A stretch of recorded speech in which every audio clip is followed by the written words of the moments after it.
তো আমি অনেকগুলো সভায় দেখেছি যে আমাদের মধ্যে একটা অসৌজন্যমূলক ব্যাপার আছে, যে ব্যস্ত মানুষেরা বক্তৃতা দিয়ে চলে যান, অন্যের বক্তৃতা শোনেন না। এটা আমি মনে করি খুবই অসৌজন্যমূলক আচরণ। এই আচরণটা আমি করতে চাচ্ছি না আজকে। এই জন্যে আজকে আমি কোনো বক্তব্য দেব না, শুধু কয়েকটা নাম উচ্চারণ করে যাব। সম্ভবত আমি না করলে এই নামগুলো আর কেউ এখানে উচ্চারণ করবে না। তো সেই নামগুলো উচ্চারণ করে আমার বক্তব্য আমি শেষ করে দেব। প্রথমে যে নামটি আমি উচ্চারণ করতে চাই, তিনি আমাদের গাজী ভাই, মরহুম গাজী ভাই রুহুল আমিন গাজী। তাকে ভুয়া মামলায়, ক্যান্সার আক্রান্ত গাজী ভাইকে ভুয়া মামলায় জেলখানায় রেখে বিনা চিকিৎসায় মৃত্যুর দিকে ঠেলে দেওয়া হয়েছে আমাদের ম্যাডামের মতো। ম্যাডামকে যেমন বিনা চিকিৎসায় ভুয়া মামলায় মৃত্যুর দিকে ঠেলে দেওয়া হয়েছিল। দুর্ভাগ্যের বিষয় হলো আজকে যারা মিডিয়ার স্টলওয়ার্টার এখানে বসে আছেন, তারা কেউ গাজী ভাইয়ের জন্য টু শব্দ উচ্চারণ করেন নাই। এটাই বাস্তবতা। 2 নম্বরে আমি নাম বলতে চাই আসাদ ভাইয়ের।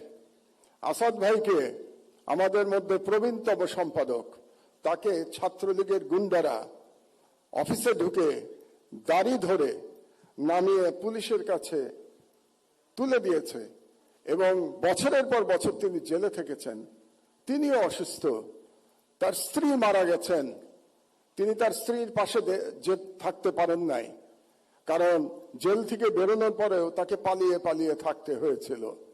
আসাদ ভাইয়ের জন্য কোনো এলিট সম্পাদক আওয়াজ তোলেন নাই। এটাই বাস্তবতা। বাংলাদেশের সংবাদ মাধ্যমের বাস্তবতা ছিল 16 বছর। আমি নাম বলবো শফিক রহমান ভাইয়ের। শফিক ভাই আমার পাশে বসে আছেন। আমরা পাশাপাশি সেলে জেলে ছিলাম। 80 বছর বয়সে শফিক ভাইকে মাটিতে শুয়ে থাকতে হয়েছে। টয়লেটে যেতে পারতেন না, কারণ ওই টয়লেটে কমোড ছিল না। বেশ কিছুদিন শীতের মধ্যে মাটিতে পড়ে থাকতে হয়েছে, উনি উঠতে পারেন নাই। তারপরে যখন আমার পাশের রুমে আসলেন, ওনাকে ধরে ধরে আমরা ব্রেকফাস্ট করতে, দুপুরে খেতে আমরা একসাথে যেতাম, কত গল্প করেছি। শফিক রহমানের জন্য কেউ আপনারা দাঁড়ান নাই। এটাই ছিল ফ্যাসিবাদের চরিত্র। আরেকজনের নাম বলি কনক সরোয়ার। তার অপরাধ ছিল তিনি আজকে প্রধান ব্যক্তি তারেক রহমান সাহেবের একটা বক্তৃতা তিনি লাইভ চালিয়েছিলেন। এই অপরাধে তাকে 1 বছর প্রায় জেলে থাকতে হয়েছে। তার কোম্পানির চিফকে আমি সালাম সাহেবকে এখানে দেখতে পাচ্ছি। শুধু তাই না, তার বোনকে ভুয়া মামলায়, ড্রাগের মামলায় একজন মহিলাকে, একজন গৃহবধূকে মাসের পর মাস জেলে থাকতে হয়েছে। সংবাদ মাধ্যমের বিবেক জাগ্রত হয় নাই। এটাই বাংলাদেশের সংবাদ মাধ্যমের ইতিহাস। তো এই নামগুলো আমি বললাম এই জন্যে, আমি শিওর আমি না বললে আজকে বুকে হাত দিয়ে প্রত্যেকে বলতে পারবেন কেউ আপনারা এদের নাম বলতেন না আজকে। এই জন্যই আমি এই নামগুলো বললাম।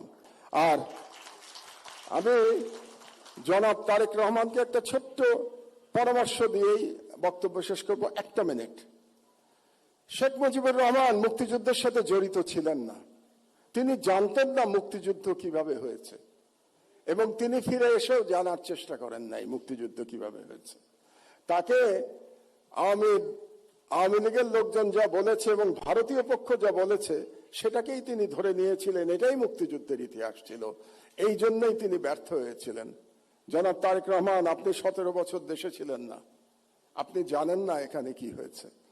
আপনার বিশিষ্ট লোকজন আপনাকে যা বলেছে এটাই আপনি শুনেছেন, এবং এখন যারা মিডিয়ার নতুন বন্ধুরা আপনাকে যেটা বলছে সেটাই আপনি শুনছেন, এবং সেটাই আপনি মনে করছেন এটাই বাংলাদেশের 17 বছরের ইতিহাস।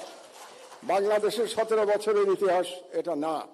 সেই ইতিহাস আমি বর্ণনা করব ভবিষ্যতে যদি আপনি এরকম কোনো অনুষ্ঠানের আয়োজন করেন এবং সেই অনুষ্ঠানে আমাকে 15 মিনিট সময় দেন, তাহলে বাংলাদেশের মিডিয়ার ইতিহাস, 50 বছরের ইতিহাস আমি বর্ণনা করব। সেই প্রত্যাশা ব্যক্ত করে আমার বক্তব্য শেষ করছি। আপনারা শুনলেন, আমাকে দাওয়াত দিয়েছেন এখানে, এই জন্য ধন্যবাদ জানিয়ে আমার বক্তব্য শেষ করছি। আল্লাহ হাফেজ। বাংলাদেশ জিন্দাবাদ। Don't forget to like, share and follow Awaz Video on Facebook, YouTube and Instagram. For breaking news and more, head over to www.awazbd.us.